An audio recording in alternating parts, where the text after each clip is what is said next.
Thanks for hopping on. My name is Lindsay and I am with Perfectly Pastry.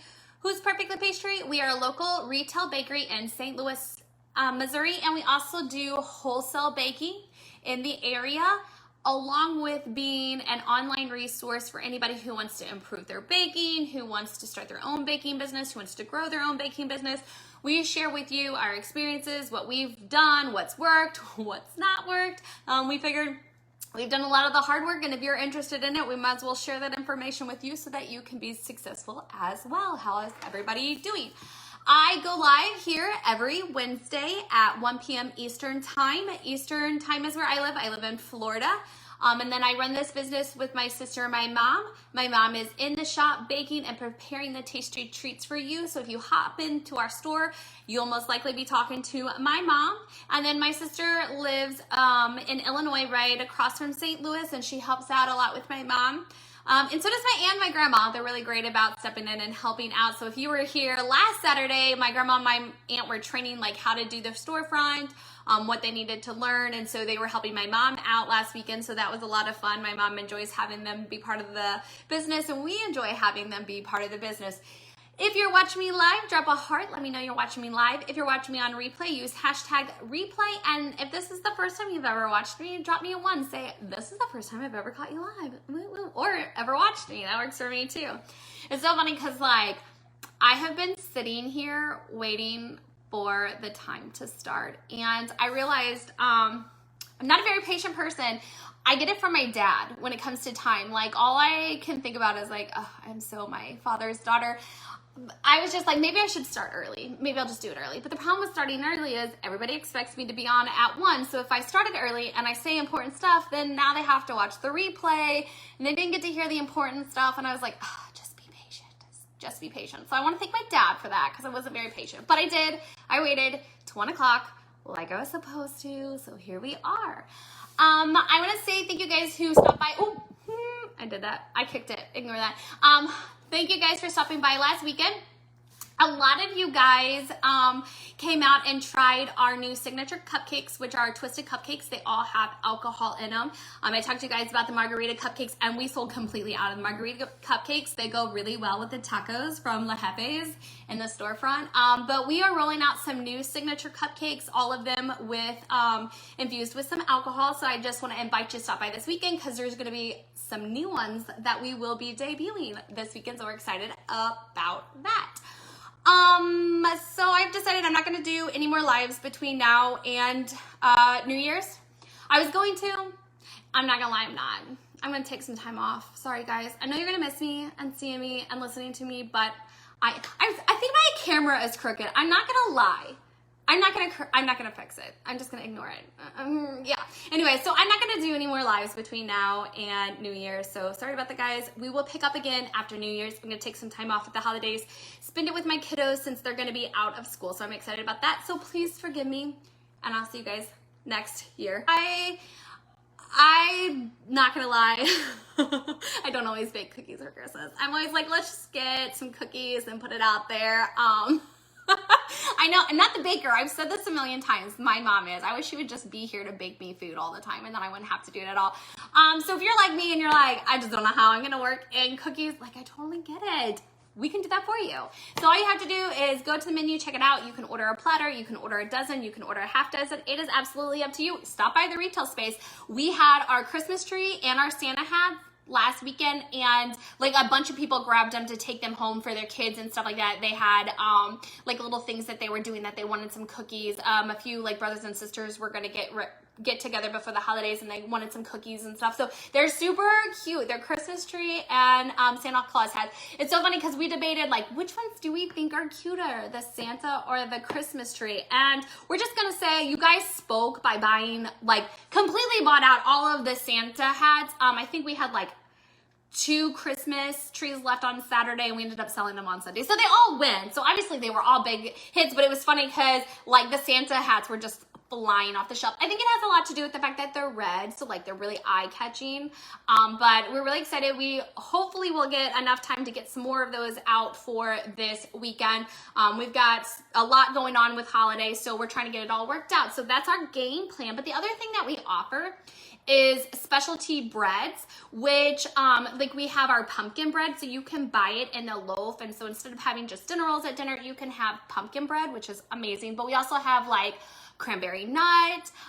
We have a whole list of them, and the breads are really, personally, I like cranberry nut bread is like one of my favorites. It started when I worked at Bob Evans years ago, and I was like, oh my goodness, this is so good. So like at Bob Evans, when I worked there, you used to be able to get, like, you could get all specialty bread, you could get dinner rolls, or you could get one of each, and I'd always be like, give me one of each. So I am a huge fan of specialty bread. So if you're like, oh, we want to try something new for the holidays, I definitely want to suggest our specialty bread. Our pumpkin bread, a lot of people love the pumpkin bread. I know not everybody is like into pumpkin anymore. A lot of times they're like, oh, by Christmas, get rid of pumpkin, but the bread is just so yummy. We literally had a gentleman drive across town last week and be like, do you have any more pumpkin bread? And we were like, oh, we just sold our last one. He was like, no.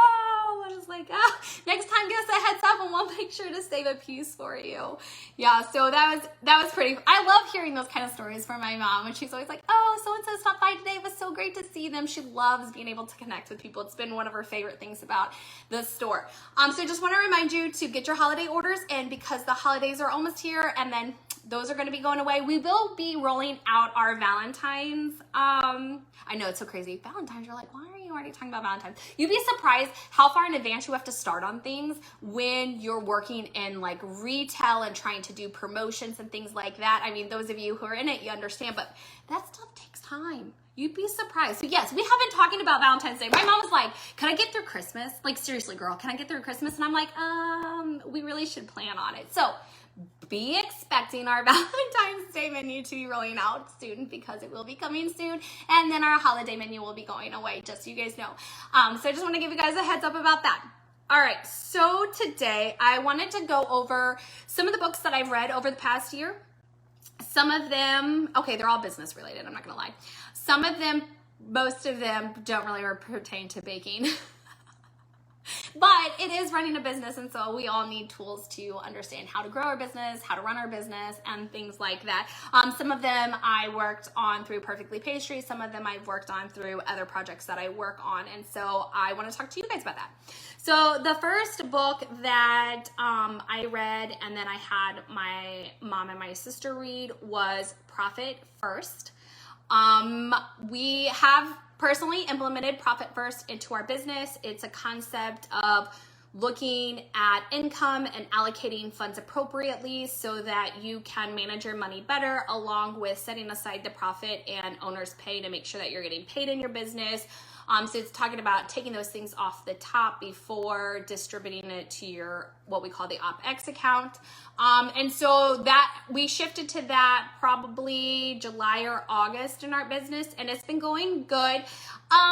With having a retail space, it gets a little tricky sometimes because we have so many deposits that are coming in, and like the way that they hit in the bank and the way that we like have to pay rent and our percentages on stuff. Sometimes it's like, oh, where's it sitting at? It's still in limbo. And so like we've been taking the last, obviously this most recent month is really trying to figure out how to navigate that with the retail space. But even prior to that, just learning to like get it timed all right has been probably the most interesting part of it, but we actually like it a lot. It makes everything super clear cut. It was a little bit of a transition for my mom and my sister, who both are in the accounting fields, and so they're not accountants, they're just in accounting. And so, well, my mom's not anymore, obviously. She's like, I hate that stuff. So it's taken them a little bit more. So sometimes when we're doing things, like I'll ask a question and it'll be like, well, that's not how it's typically done. And so we have to stop and then apply it to Profit First and how that works. So that's been really interesting to go through. So we've been really navigating that. And another project I've been working on, we've been really learning how to interview people, and hire quality candidates. And we've gone through Topgrading and learning to do Topgrading. And it's kind of funny. So like this whole past year, I've been really working on growing as a person. And like one of the things I've realized I don't do very well is, this is totally off subject, is boundaries. I just have a terrible time with boundaries. Again, it's a quality that I learned, I picked up from my father. And so I'm just, and not boundaries like I'm impeding on your space and stuff like that, but like feeling the right to say no to things, and saying no and meaning no and sticking with no and not giving in to where I now am holding resentment because I gave in when I really didn't want to do something. And so I'm really learning a lot about that. It's really weird because I grew up in a small town, and in a small town, in a small community, like you're expected to do those things for your family. You're expected to do those things for your neighbor. You're expected to do those things for your friends. And moving out of my small town has made me realize like, I don't always have to do those things. Like I am allowed to say no to things. So I've been really working on boundaries, and learning to work on boundaries has really helped me learn to look at like how I perceive myself, and how sometimes I don't give myself enough credit for the things that I know and the things that I can do. And so I've taken a lot of look at this, and oddly enough, top grading was one of those things that made me like sit back and look at myself. So when we first started this top grading process, I was like, I would never be, I would fail at top grading. Like, there's no way I would be able to pass this. Like, what qualities do I possibly, well, we use the term A player a lot when we're doing this top grading. So I'm like, why would I be even considered an A player? Like, I would never call myself an A player. Like, I would fail these top grading interviews, and going through the process and listening to what people are saying and listening how the process is going. And like, these are the people that I'm actually, interviewing and stuff. They're salespeople, and salespeople tend to have a lot of confidence. So I'm picking up on a lot of those things, and I'm listening to what they're saying, and I'm like, why don't I say those things about myself? Like, I have those qualities.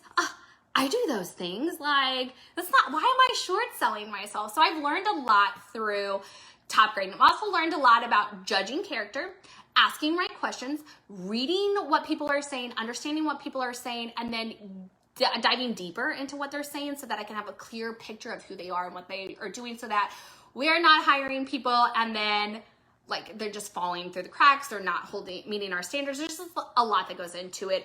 So if you're just like failing at hiring and retaining people, and you have the time to dedicate to hiring quality people, I suggest you go through top grading, or at least read top grading. So there's a top grading book. We read that. And then there's top grading for sales, and that's specifically for salespeople.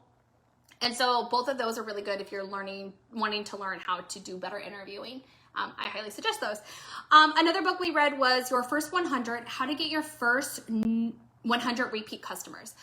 This book was really quick and easy to read.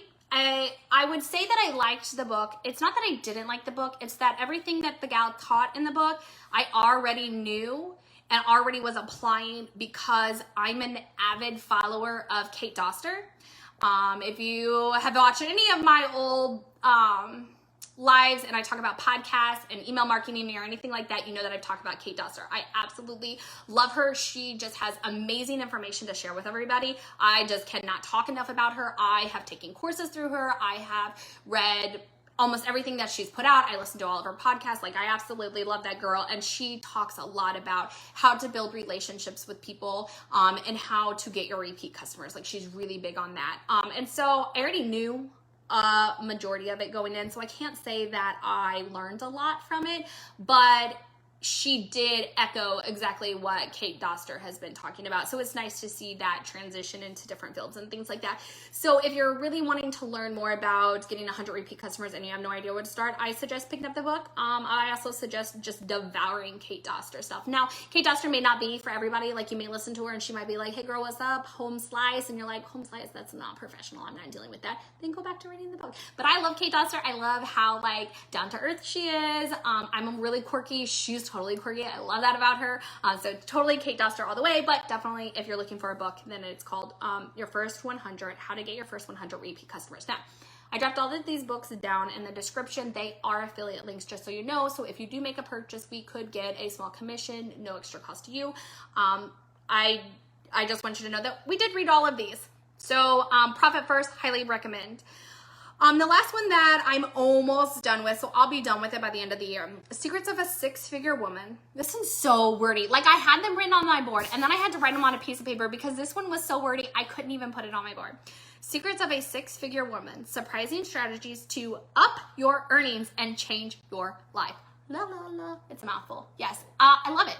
I love the book. Like I said, I've been doing a lot of inner reflection and finding my own self-worth and finding out what I have to contribute to my employers and to my projects and to my company and things like that. And this book has shown me a lot of where I hold a lot of negativity and now how I need to work on that towards positivity, knowing and trusting in myself more, not downplaying the qualities that I bring to pretty much anything that I do.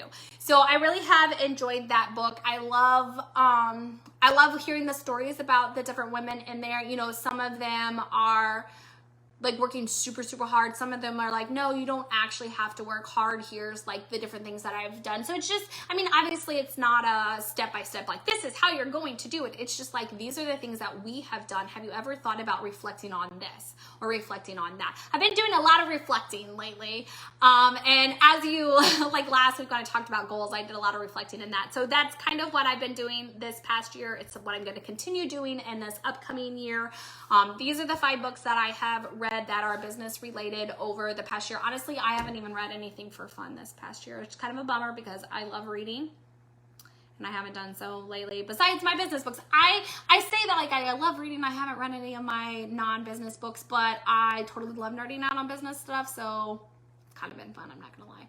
Anyways, I have rambled on for a really long time. I just really wanted to give you guys some information about these books and if you're interested in how they've helped me and kind of what I've done with them.